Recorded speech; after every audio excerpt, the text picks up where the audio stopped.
こういった形でですね、今、その板に対して、このリベット、板に対してですね、リベット、この台数っていうのをですね、一等に正確に合わせ込むっていうのは非常に大切なんですけれども、実際の締結装置っていうのはですね、先ほど申しましたように、リベットが台数が固定されているという形になりますので、その各々のその板組みに対してこう調整してやるっていうのは非常に難しかった。従来でいうと非常に難しかった。いったところでなかなか細かいチューニングができなかったものですから、玉だけではなくて、この装置側にも改良を加えていくということを始めました。で、まず台数の交換システムになります。今までのですね、戻ってます。この台数はこの C フレームに、ネジ止めをされて固定的に使われていますので、この台数を変えるっていう形になりますと、最悪の場合、この部分全体をチェンジャーで交換するしかない。お客様にとってみれば、こういった装置をですね、複数準備しなければならない。この台数を変えるだけのために複数準備をしなければならないということが起こっていましたので、この部分ですね、こういうステーション動きなんですけれども、この台数をですね、ワンタッチで90度回転させることによって着落する形ができまして、実際のところ、今では最大5つまで、同じステーションにですね、このツール C フレームを変更することなく、台数をですね、5つまで交換することができるような装置を開発しました。これによってですね、その装置の柔軟性を増やしまして、経費の削減をすることができるという形になります。続きまして、輸出リベット要求システムになります。先ほど申しましたように、この SKR っていうのは一発一発弾が出るものですから、このリベットフィーダーっていうもので、弾を打っていきます。古いものですと、テープに巻いたもので、弾を供給するという形になりますけれども、それですと、その装置については、その弾だけ、その種類だけしか供給できない。でも先ほど申しましたように、そのリベットと台数の組み合わせっていうのは、その相手の板に細かくチューニングをしてやる必要があるという形になりますので、そうなってくると、この装置全体をまたたくさん用意しなければならないという形になりますので、これ、簡単な仕組みなんですけれども、4連デバイダー、ですね、こういったその4種類のこのリベット、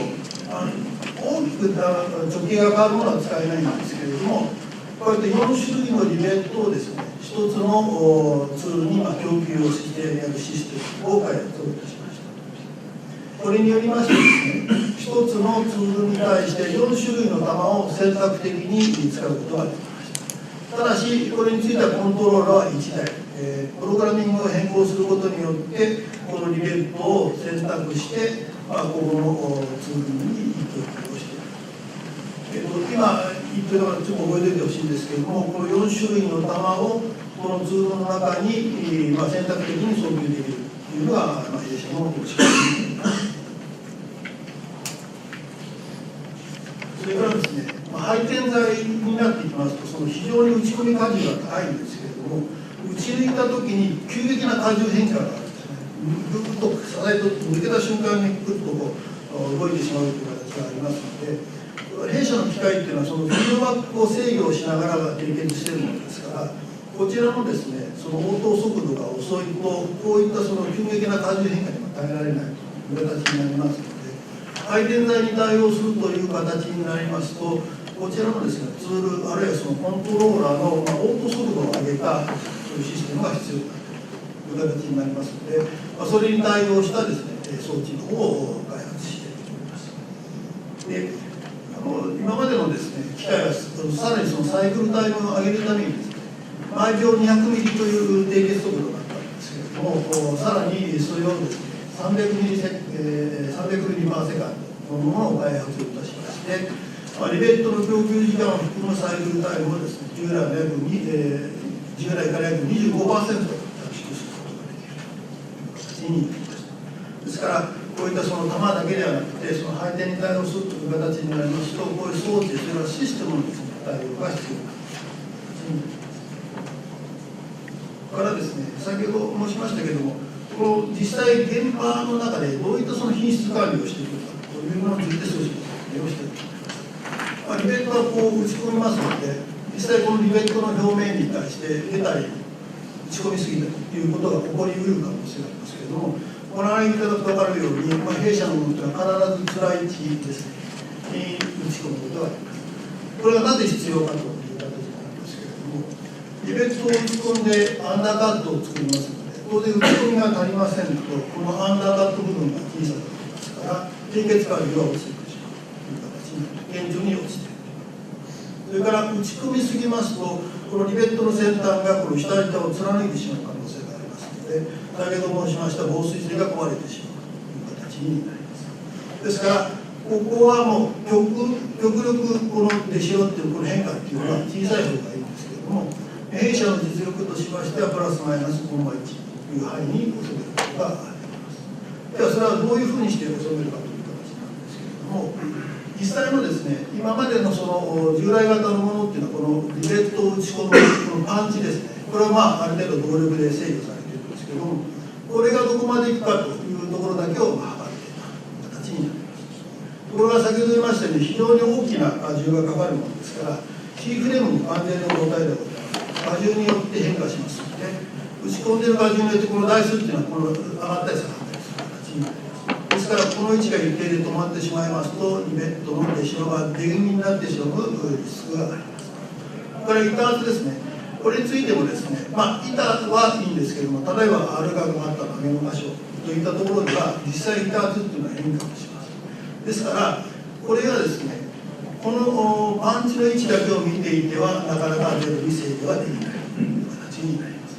で、どうするかというと、この先端部分とこのパンチ、ここの相対位置をですね、弊社の機械は見ておりまして、この相対位置がこの前0、ここになるまで打ち込みます。ですから、この位置がどこにあるかというのは関係がなくて、この位置の相対位置が必ず0になるまで打ち込むという形になります。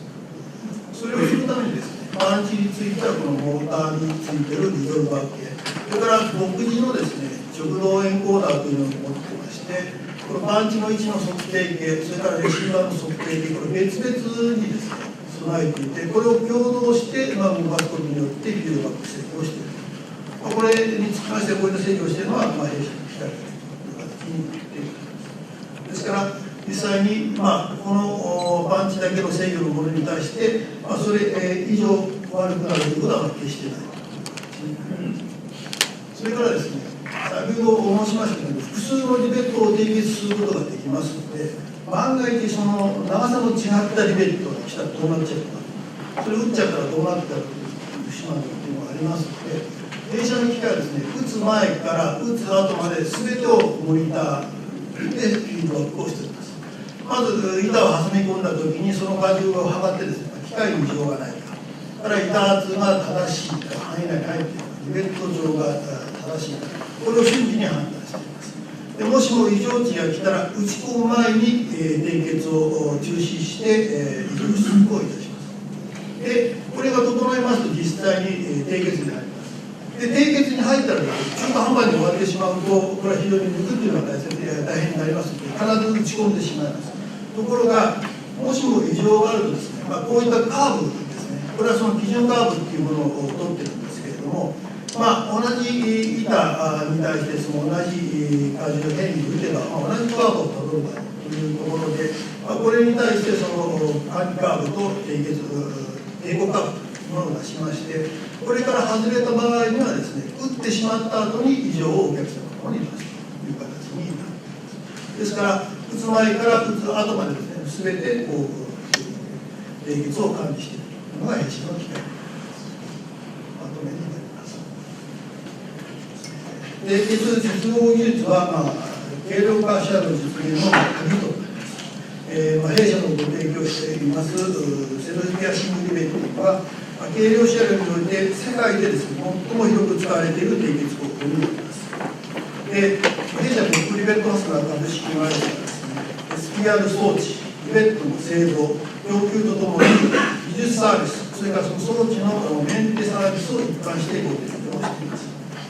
新技術の開発とともにお客様工程の簡略化、省力化をご提案し、トータルコストのダウンにの実現にですね、貢献してまいりたいと思いますので、これからもですね、今後お使いただくことがあればですね、以上でございます。代表様、ありがとうございました。